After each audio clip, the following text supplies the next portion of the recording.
Hello friends, ice fantasy के part 4 में आपका स्वागत है। और अगर इसके पहले आपने इसके तीनों पार्ट नहीं देखे हैं तो आप ऊपर आई बटन पे क्लिक करके देख सकते हैं। तो सी लैंग सैंग से वो टीयर ड्रॉप चार्म लेने के लिए एक प्लान बनाता है। वो कासू के रूप में बदल जाता है। उसके बाद वो लैंग सैंग से चेरी आइलैंड पे मिलता है और लैंग सैंग जिसे ये सोचना चाहिए कि कासू अचानक बदल क्यों गया और उसमें इंटरेस्टेड क्यों हो गया, वो तो कासू को पटाने के लिए उसके सामने डांस करती है और उसके साथ डांस करती है। तो आखिरकार सी अपनी प्यार की निशानी के रूप में लैंग सैंग से वही टीयर ड्रॉप चार्म मांगता है और जिसके बाद उसे लैंग सैंग से पता चलता है कि मरमेड्स वेडिंग के बाद जब अपना परमानेंटली पैर पा लेती हैं तो वो खुशी में जो आंसू बहाती हैं वही आंसू टीयर ड्रॉप चार्म बन जाता है। तो ये सुनने के बाद सी वहाँ से भाग खड़ा होता है क्योंकि फिलहाल उसका कोई भी इरादा नहीं होता है मरमेड को किसी भी तरीके से बेवकूफ बनाकर हार्म करने का। हालांकि वो अभी तक बेवकूफ बना रहा था बट उतना डीपली नहीं। तो फायर प्रिंस भी वहीं छुपकर उनकी सारी बातचीत सुन रहा था। उसके बाद वो लैंग सैंग के पास जाता है और उसके आंखों में पट्टी बांध देता है और लैंग सैंग को ऐसा लगता है कि कासू ही है। तो लैंग सैंग अपने आंखों की पट्टी हटाने की भी जहमत नहीं उठाती है और उसके बाद वो कासू से अपने प्यार का इजहार करती है और फायर प्रिंस उसके साथ फिजिकल रिलेशन बनाकर वो टीयर ड्रॉप चार्म ले लेता है। और बेचारी लैंग सैंग को ये पता ही नहीं चल पाता है कि जिसके साथ उसने नाइट स्पेंड की है वो फायर प्रिंस था ना कि कासू। तो आगे सभी आइस किंगडम में रहते हैं और वहाँ पे कासू लिलियो के साथ आता है और वहाँ पर अपना मैरिज अनाउंस करता है और ये सुनकर लैंग सैंग शॉक्ड हो जाती है और वो कासू को थप्पड़ भी मार देती है। तो लैंग सैंग को ऐसा लगता है कि कासू ने उसे धोखा दे दिया और वो अकेले बैठकर रोती है। तभी सी वहाँ आता है और वो उसको बता देता है कि उस दिन कासू के रूप में वो उसके साथ था। तो लैंग सैंग सी के ऊपर गुस्सा होती है और दुखी होती है क्योंकि उसको ऐसा लगता है कि उसके साथ जो कुछ भी हुआ है वो सी ने ही किया है। वहीं सी को इस बात का कोई भी आइडिया नहीं होता है कि उसके जाने के बाद वहाँ पर फायर प्रिंस आया था और क्या हुआ था। लेकिन जब सी को ये पता चलता है कि अब लैंग सैंग पानी में नहीं जा सकती है तो वो शॉक्ड हो जाता है और सोचता है कि ऐसा लैंग सैंग के साथ किसने किया। उसके बाद वो वहाँ पता लगाने जाता है उसी चेरी आइलैंड पे और उसे पता चल जाता है कि ये काम फायर प्रिंस का था। जिसके बाद वो गुस्से में पहुँचता है फायर किंगडम में और फायर प्रिंस के ऊपर अटैक करता है। लेकिन वहाँ पर यांदा आ जाती है और उसके बाद वो फायर प्रिंस और सी दोनों के ऊपर गुस्सा होती है और कहती है कि उन दोनों की गलती थी कि लैंग सैंग के साथ ऐसा हुआ क्योंकि सी ने ही पहले लैंग सैंग को ट्रिक किया था और उसके बाद फायर प्रिंस को मौका मिल गया उसका फायदा उठाने का। जिसके बाद सी को भी अपनी गलती का रियलाइजेशन होता है। वो वहाँ से चला आता है और बहुत दुखी होता है कि उसकी वजह से इतना सब कुछ हो गया। इधर लैंग सैंग ट्रॉमा से गुजरती है। उसके बाद वो डिसाइड करती है कि वो सी से बदला लेकर रहेगी। तो फाइनली कासू और लिलियो का वेडिंग डे आ जाता है और वेडिंग में सभी खुश रहते हैं लैंग सैंग को छोड़कर। तो आगे सी लैंग सैंग से मिलने जाता है तो सी लैंग सैंग से कहता है कि वो सब कुछ ठीक कर देगा और उससे मैरिज भी कर लेगा। तो लैंग सैंग अपना नेकलेस उतार कर एक बबल में फेंक देती है और कहती है साबित करो। तो सी उस बबल में नेकलेस को लेने जाता है जो पानी में गिरा रहता है और लैंग सैंग मैजिक करके उसे पानी में डुबाने लगती है और मारने लगती है।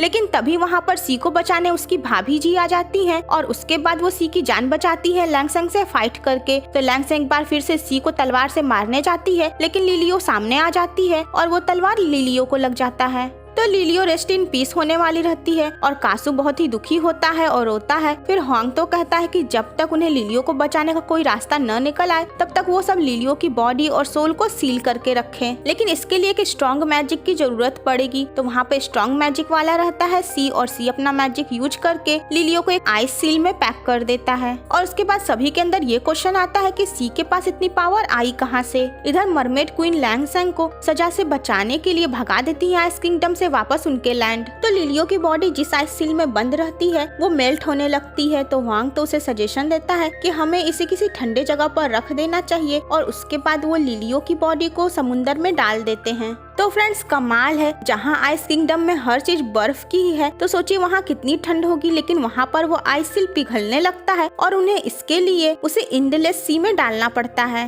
इधर ड्रीम लॉर्ड और एक्स आइस किंग जो कि इन्वेस्टिगेशन में लगे रहते हैं उन्हें डाउट हो जाता है पूरी तरीके से सी के ऊपर और दूसरे ट्राइब वालों को भी इस बारे में पता चलता है। इधर लैंग सैंग चेरी आइलैंड पे रहती है और वहाँ पर फायर प्रिंस आता है और फाइनली बता देता है कि उस रात वो उसके साथ था। और इस तरीके से लैंग सैंग को पता चल जाता है कि जिसने उसे उसे मॉलेस्ट किया है वो फायर प्रिंस था। तो तभी वहाँ पर सी भी आ जाता है, वो फायर प्रिंस के ऊपर अटैक करके लैंगसेंग को बचाता है और उसके बाद लैंगसेंग चली जाती है क्लिफ के पास और वो इंडलेस सी में डूब जाती है। तो सी टीयर ड्रॉप चार्म लेकर कूदता है इंडलेस सी में लैंगसेंग को बचाने के लिए, लेकिन लैंगसेंग उसके साथ वापस जाने के लिए तैयार नहीं रहती, वो अपनी जिंदगी खत्म करना चाहती है। तो सी वापस लैंगसेंग को लेकर ऊपर आता है तो लैंगसेंग भी कोमा में चली गई रहती है। इधर फायर प्रिंस जिसे मरमेड क्वीन पकड़ रखी रहती है वो सब कुछ सच बता देता है, उसने लैंगसेंग के साथ क्या किया। उसके बाद वो सी के बारे में भी सब कुछ बता देता है कि सी फायर किंग का बेटा है और सी ने ही हाई प्रीस्ट को मारा था और सी की मॉम ही वो स्पाई थी जिसने फायर किंग को सारे राज बताए थे, जिससे सभी शॉक्ड हो जाते हैं। लेकिन कासू को उसकी बात पे यकीन नहीं होता है, वो सब कुछ सी के मुंह से सुनना चाहता है और सी को मौका देना चाहता है। इधर सी की मॉम सी को वहाँ से भागने के लिए कहती है क्योंकि वो जान चुकी रहती है कि अब उनका राज खुल जाएगा। उन्हें सभी चारों तरफ से घेर लेते हैं और उसके बाद सी की मॉम सी को वहाँ से भाग जाने के लिए कहती हैं। वहीं कासू उसे रुकने के लिए कहता है और कहता है कि सब कुछ एक्सप्लेन करो। फिर वहाँ यांदा पहुँच जाती है और वो सी को लेकर वहाँ से निकल जाती है। तो आइस किंग एक बार फिर से आइस किंगडम की कमांड अपने हाथ में ले लेते हैं और फिर वो अनाउंस करते हैं कि सी को पकड़ के लाया जाए। इधर सी फायर ट्राइब पहुँचता है जहाँ पर फायर किंग सी के कान भरता है आइस किंगडम वालों के खिलाफ और सी भी कहता है कि उसने सब कुछ अपने भाई के लिए किया, लेकिन आइस किंगडम में सभी ने उसे धोखा दे दिया। सी कहता है कि अब उसे भी बदला लेना है। फिर आगे यांदा सी से बात करती है और कहती है उसे यकीन नहीं हो रहा है कि सी अपने भाई के खिलाफ हो गया है। फिर आगे यांदा सी को खुश करने के लिए उसको फायरवर्क्स करके दिखाती है। तो आगे फायर किंग और सी दोनों एक ही प्लान बनाते हैं। वो ड्रीम लॉर्ड की छोटी बहन और हुआंगतो के डैड को किडनैप कर लेते हैं ताकि उन दोनों के बदले में सी की मॉम और फायर प्रिंस को छुड़ाया जा सके। इधर सी के पास वो काला धुआं एक बार फिर से आता है और इस बार सी के सामने वो सारी सच्चाई बताता है। वो काला धुआं बताता है उसका नाम युआनजी है और वो एक बहुत पुराने ट्राइब आइस फायर क्लैन से है और वही एक सच्चा इमोर्टल हुआ करता था और उसके अंदर आइस और फायर दोनों की ही ताकत थी और सी उसी का बेटा है। और यही रीजन है कि सी भी आइस और फायर दोनों की ही मैजिक कर लेता है और वो बहुत ही पावरफुल इमोर्टल है। तो आइस किंगडम और फायर किंगडम एक बार फिर से वार की कगार पर आ जाते हैं और सी वहाँ पर पहुँचता है जहाँ पर दोनों तरफ की सेना रहती है। तो वहाँ पर युद्ध स्टार्ट हो जाता है। इधर कासू जो सी से मिलना चाहता है लेकिन राजा कासू को सिटी में ही बंद रखे रहते हैं और जब वो बाहर निकलने की कोशिश करता है तो सैनिक उसे जाने नहीं देते हैं और कासू को अभी भी सी पे यकीन रहता है और वो सी से खुद सच्चाई जानना चाहता है। तो सी आइस सिटी में जाता है और वो फायर प्रिंस को छुड़ा देता है और फायर प्रिंस को एक नाव पे बैठा के भगा देता है। तो उस नाव पे पहले से मरमेड क्वीन मौजूद थी जो फायर प्रिंस से लैंगसेंग का बदला लेती हैं और फायर प्रिंस को मार डालती हैं। इधर अपने बेटे के मरते ही फायर किंग को एहसास हो जाता है और वो जान जाता है कि सी ने उन्हें डबल क्रॉस किया है। इधर कासू बार बार सी से मिलने की बात करता है और आखिरकार सी कासू के पास भी पहुँच जाता है। सी कासू से उस स्प्लिट शॉट का पता लगाकर चेरी ब्लॉसम ट्री के पास उस तलवार को लेने पहुंच जाता है और ले लेता है। कासू भी सी को ये सब करने से रोकने के लिए वहाँ पर आता है और वो सी को समझाने की कोशिश करता है। सी उसे बताता है कि हाँ वो सारे काम जो उसके ऊपर आरोप लगे हैं वो सब उसी ने किया है। सी कहता है वो आइस फायर क्लैन का है इसलिए सबसे शक्तिशाली है, वो कहीं का भी राजा बन सकता है। वो आइस वालों से बदला लेने की बात करता है। तो सी तलवार से अटैक करता है, कासू से रोकने की कोशिश करता है, कहता है मैं तुम्हें प्रोटेक्ट करूंगा। तो उसी दौरान कासू का हाथ सी के तलवार पे आता है और सी उसके हाथों को पकड़ लेता है। उसके बाद सी एक स्माइल के साथ कासू के हाथ से ही वो तलवार अपने अंदर भोंक लेता है। कासू शॉक्ड हो जाता है, चिल्लाता है, तलवार निकालने की कोशिश करता है लेकिन सी उसे ऐसा नहीं करने देता है। सी अपने अंदर की सारी पावर कासू के अंदर ट्रांसफर करता है। तो फ्रेंड्स आपको तो जैसा कि पता ही है इस ड्रामा में दिखाया गया था कि एक इमोर्टल की पावर वापस तभी आती है जब वो किसी दूसरे इमोर्टल को मारता है। तो इसीलिए सी ने जानबूझकर अपने लाइफ का बलिदान दे दिया ताकि वो कासू को अपनी पावर देकर कासू को फिर से इमोर्टल बना सके। तो सी की मौत हो जाती है और उसके बाद कासू खुद को भी मारने जाता है और वहाँ पर बाकी लोग भी पहुँच जाते हैं लेकिन कोई भी उन दोनों के पास नहीं पहुँच पाता है। फिर वहाँ पर ड्रीम लॉर्ड की छोटी बहन आती है और फिर वो कासू को सी का लास्ट मैसेज देती है जो कि उसने कासू की ही रिंग में डाला था, जिसमें सब कुछ सी ने एक्सप्लेन किया था कि क्या क्या कैसे हुआ था। और वो बताता है कि वो काला धुआं युआनजी सी का डैड है और वो बताता है कि युआनजी कासू को मारना चाहता है। तो सी अपने भाई को प्रोटेक्ट करना चाहता है और इसलिए कासू को अपनी शक्तियों की जरूरत पड़ेगी। तो सी ने अपना बलिदान दिया है ताकि कासू खुद को प्रोटेक्ट कर सके। इधर युआनजी सी की मॉम को आइस किंगडम से उड़ाकर ले जाता है और उसके बाद वो उसकी मॉम को बताता है कि वो सी का डैड है। वो सी की मॉम को बताता है कि वो हजारों साल से कैद था और उसके पास अपनी अपनी बॉडी भी नहीं रह गई है। तो वो सी की मॉम को दूर से ही देखकर पसंद करता था और एक दिन उसने फायर किंग का भेष बनाकर सी की मॉम से मिला था।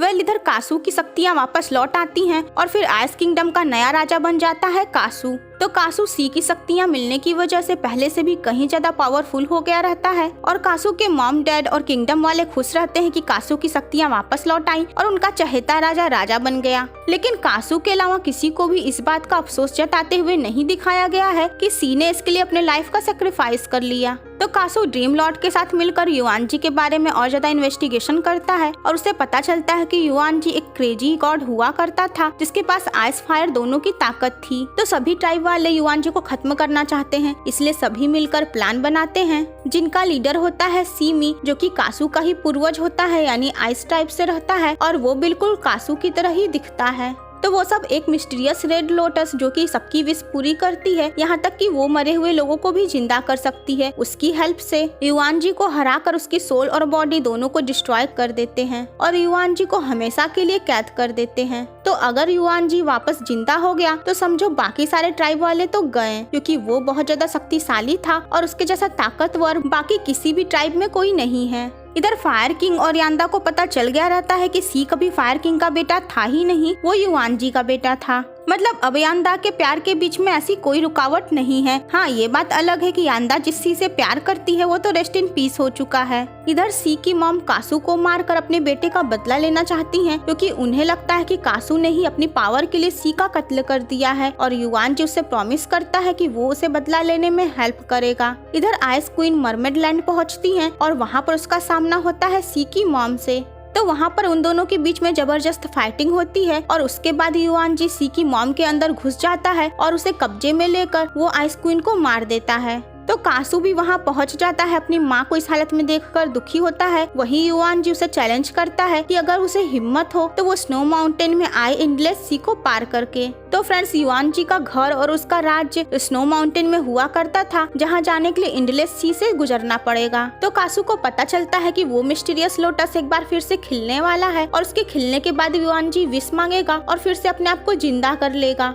तो कासू युआन जी को रोकने के लिए स्नो माउंटेन जाना चाहता है और उसके साथ बाकी ट्राइब लीडर भी जाने के लिए तैयार हो जाते हैं। तो कासू और बाकी सबको एंडलेस सी पार करने के लिए वही टीयर ड्रॉप चार्म्स चाहता है। तो मरमेड क्वीन उन्हें वो चार्म्स दे देती हैं और उसकी हेल्प से वो सब एंडलेस सी पार करके स्नो माउंटेन में पहुंच जाते हैं। तो उन लोगों को जहां युआन जी है और जहां कमल खिलने वाला है वहां तक पहुंचने में 4 गेट से गुजरना होगा और हर गेट पर उनके गार्डियन से फाइट करनी होगी। इधर युआन जी सी की मॉम से बताता है कि दोनों की बॉडी अब एक हो चुकी है और इसलिए युआन जी की आइस फायर की शक्तियाँ सी के मॉम के अंदर भी आ गई हैं। लेकिन युआन जी की इतनी बड़ी ये पावर जो भी है वो उसकी असली पावर से बहुत कम है और जब युआन जी फिर से जिंदा हो जाएगा तो उसके पास उसकी सारी पावर भी लौट आएगी। तो युआन जी का ही शासन इस पूरे स्नो माउंटेन पर चलता है। तो कासू और उसकी टीम पहले गेट के पास पहुंचते हैं, जहां पर पहले गेट को पार करने का चैलेंज रहता है कि उन्हें अपने फियर से गुजरना होगा। तो पहली बार सभी हार जाते हैं क्योंकि वो अपने अपने फियर का सामना नहीं कर पाते हैं। फिर आगे सब मिलकर ट्रिक करते हैं और वो सब एक दूसरे के फियर का सामना करते हैं और इस तरीके से जीत जाते हैं।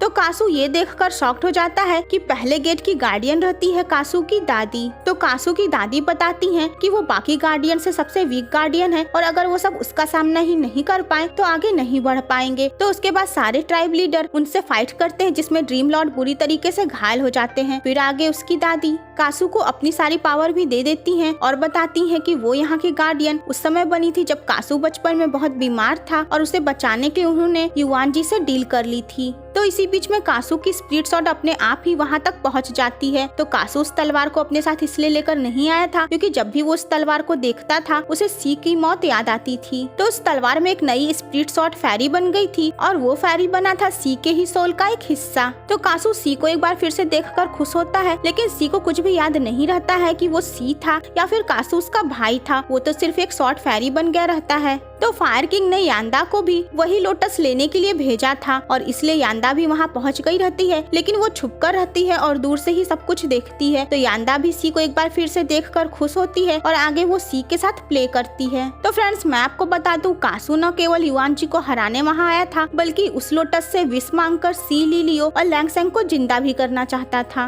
तो ड्रीम लॉर्ड बहुत ज्यादा घायल हो गया रहता है, इसलिए वो आगे सफर नहीं कर पाएगा। तो ड्रीम लॉर्ड की छोटी बहन वहाँ आ जाती है और वो वो कहती है कि उसके जगह वो आगे कासू का साथ देगी और ड्रीम लॉर्ड को लौटना पड़ जाता है। तो आगे कासू और उसकी टीम का सामना होता है दूसरे गेट के गार्डियन से, जो उनको ट्रिक कर देता है और ट्रिक करके अपने यहाँ ले जाता है और उनको एक ब्रेसलेट पहना देता है, जिसकी वजह से कासू और उसके टीम की शक्तियाँ काम नहीं करती हैं और वो सब पावरफुल होने के बाद भी पावर का इस्तेमाल नहीं कर पाते हैं। और वो गार्डियन उन सबको अपना पपेट बनाकर उन्हें आपस में ही लड़वा कर मारना चाहता है। तो सी भले ही सब कुछ भूल चुका है, लेकिन उसे कहीं न कहीं कासू की परवाह तो रहती ही है, भले ही दूसरे रूप में। तो वो कासू को क्लू दे देता है, जिसके बाद कासू को ये समझ में आ जाता है कि वो सब इस सिचुएशन का सामना कैसे करे। तो सी की मॉम भी कासू को मारकर अपने बेटे का बदला लेने के लिए वहाँ पहुंची रहती हैं। तो कासू और उसकी टीम ये प्रिटेंड करते हैं कि वो सब गार्डियन के कब्जे में है और एक दूसरे को मार डालेंगे, लेकिन वो सब ट्रिक करते हैं और उसके बाद वो सब अपने आप को फ्री करके अपनी पावर वापस पा लेते हैं। तो कासू और उसकी टीम फाइट करती है और सी की मॉम को वहाँ से भाग जाना पड़ता है। फिर कासू उस गार्डियन को मार डालता है। तो आगे कासू और उसकी टीम पहुँचती है एक और गार्डियन के पास, जो की चौया की तरह ही म्यूजिशियन रहती है। तो वो डिमोनिक बटरफ्लाई जो कि जादुई रहती है, उससे मरे हुए लोगों का भ्रम बनाती है।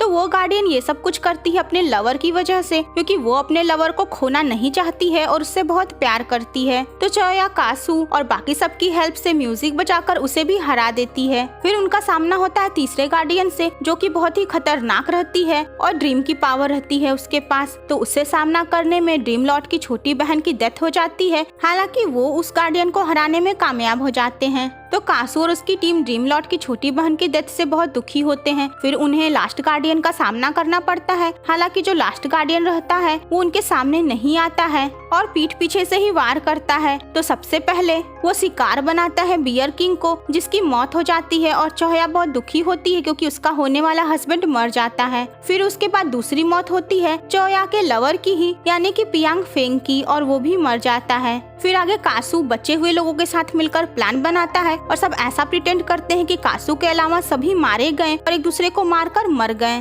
जिसके बाद वो लास्ट गार्डियन खुद सामने आती है और वो रहती है ड्रीम लॉर्ड की वही छोटी बहन। तो वो मरी नहीं रहती है, बल्कि वो लास्ट गार्डियन रहती है। तो वहाँ पे ड्रीम लॉर्ड भी पहुँच जाता है क्योंकि उसे अंदाजा हो गया रहता है कि कुछ तो गलत है। तो ड्रीम लॉर्ड अपनी बहन के ऊपर गुस्सा होता है और साथ ही दुखी होता है कि उसकी बहन ऐसी निकली और उसने राजा को ही धोखा दिया। तो ड्रीम लॉर्ड की छोटी बहन ने ये सब कुछ अपने भाई के लिए ही किया था, ताकि उसका भाई इस डेडली चीजों से दूर रहे और जिंदा रहे। तो वो अपने भाई को दुखी देखकर दुखी हो जाती है और उसके बाद वो खुद से ही अपनी जान दे देती है। इधर सी की मॉम को यांदा से पता चलता है कि सी के सोल का एक हिस्सा अभी भी बचा हुआ है और जिसके बाद वो युआनजी से कहती है कि जब वो लोटस खिलेगा तो वो दोनों अपने बच्चे की लाइफ वापस मांगेंगे। लेकिन युआनजी को तो अपने बेटे सी से कोई मतलब ही नहीं होता है, बल्कि वो तो सी के उस बचे हुए सोल को भी खत्म करना चाहता है, क्योंकि वो चाहता है कि इकलौता इमोर्टल वही रहे जो सबसे ज्यादा शक्तिशाली रहे। वो अपने एक आदमी फिनिक्स को ये ऑर्डर देता है कि वो सी के उस लास्ट सोल को भी खत्म कर दे। तो कासू और उसकी टीम आखिरकार युआनजी तक पहुंच ही जाते हैं और यांदा भी उनकी टीम को ज्वाइन कर लेती है, क्योंकि वो समझ चुकी रहती है कि युआनजी कितना खतरनाक है और उसे रोकना जरूरी है और साथ ही सी की जान बचाना भी। तो कासू और उसकी टीम का सामना होता है युआनजी और सी की मॉम से और जबरदस्त फाइटिंग होती है, जिसपे युआनजी जाहिर सी बात है भारी पड़ता है। तो सी की मॉम सी के सोल को देख लेती है, लेकिन सी अपनी मॉम को नहीं पहचानता है। फिर सी की मॉम को पता चल जाता है कि युआनजी उसे धोखे में रखा हुआ था। तो इसके बाद सी की मॉम तो एक माँ ही है और एक माँ के लिए तो उसके बच्चे से बढ़कर कुछ नहीं होता है। तो सी की मॉम ये समझ चुकी रहती है कि कासू सी की जान बचाना चाहता है और उसे जिंदा करना चाहता है। तो वो अपने लाइफ का सेक्रीफाइस करती है और खुद से ही अपनी जान ले लेती है, क्योंकि युआनजी उन्हीं के शरीर में रहता है। तो युआनजी खत्म होते होते कासू को ये कर्ज देता है कि कासू कभी भी जिनसे प्यार करता है उनके साथ नहीं रह पाएगा। तो आखिरकार वो कमल खिलता है और कासू से विश मांगता है। वो सी को जिंदा होने के लिए कहता है और वहीं लैंग सेंग और लिलियो को ठीक होने के लिए। इधर लिलियो को सागर से निकाला जाता है, वो होश में आ जाती है और ठीक रहती है, और उधर लैंग सेंग को भी होश आ जाता है। लेकिन कमाल की बात ये रहती है, न ही लिलियो और न ही लैंग सेंग को कुछ याद रहता है। वो दोनों ही अपनी यादाश्त खो चुकी रहती हैं। वहीं सी का कुछ भी अता पता नहीं होता है और यहाँ तक कि उसकी बॉडी भी गायब रहती है। तो फ्रेंड्स, इंसान को कुछ पाने के लिए बहुत बड़ी कीमत चुकानी पड़ती है। तो ऐसा ही कुछ कासू के साथ भी हुआ है, लेकिन ऐसा क्या हुआ है ये तो आपको इस वीडियो के नेक्स्ट पार्ट में ही पता चलेगा। तो आखिर क्या होगा आइस फैंटेसी का आखिरी अंजाम, ये देखने के लिए इस वीडियो का लास्ट पार्ट देखना मत भूलिएगा। और आई होप आपको ये वीडियो पसंद आया है, तो जल्दी से लाइक, शेयर और सब्सक्राइब कर लीजिए और मिलते हैं नेक्स्ट वीडियो में। तब तक के लिए bye bye and take care.